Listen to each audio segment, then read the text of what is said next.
Hi everyone, recently ঘুরে এলাম শান্তিনিকেতনের সোনাঝুরি হাট থেকে। সাথে ছিল ছোট্ট একটা পিকনিক। সব মিলে খুব মজা করে দিনটা কাটালাম। ফুল ব্লগটা রিলেটেড ভিডিওতে ট্যাগ করে দিয়েছি, ওখান থেকে দেখে নিতে পারো। এই নিয়ে প্রায় 4 থেকে 5 বার আমি সোনাঝুরি হাটে ঘুরতে এলাম, তবুও আমার মন ভরেনি। এখানকার এই সমস্ত ইউনিক হ্যান্ডমেড জিনিসগুলো বারবার এই হাটে আমায় টেনে নিয়ে আসে। তাই এতবার যাওয়া সত্ত্বেও সুযোগ পেলে আবারও কিন্তু আমি ওখানে ঘুরতে যাব। সো ফুল ব্লগটা কিন্তু দেখে নিও, অবশ্যই তোমাদের ভালো লাগবে।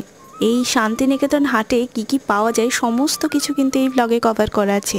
তো সেগুলো কিন্তু তোমাদের, বিশেষ করে মেয়েদের তো এই সমস্ত জিনিসগুলো ভালোই লাগবে। শাড়ি, কুর্তি, গয়না গাটি সমস্ত কিছু কিন্তু মোটামুটি আমি যতটা পেরেছি কভার করেছি। তার সাথে আমাদের ফ্যামিলি পিকনিকের ব্লগ তো অবশ্যই রয়েছে, তো সেটাও তোমরা কিন্তু দেখে নিতে পারো।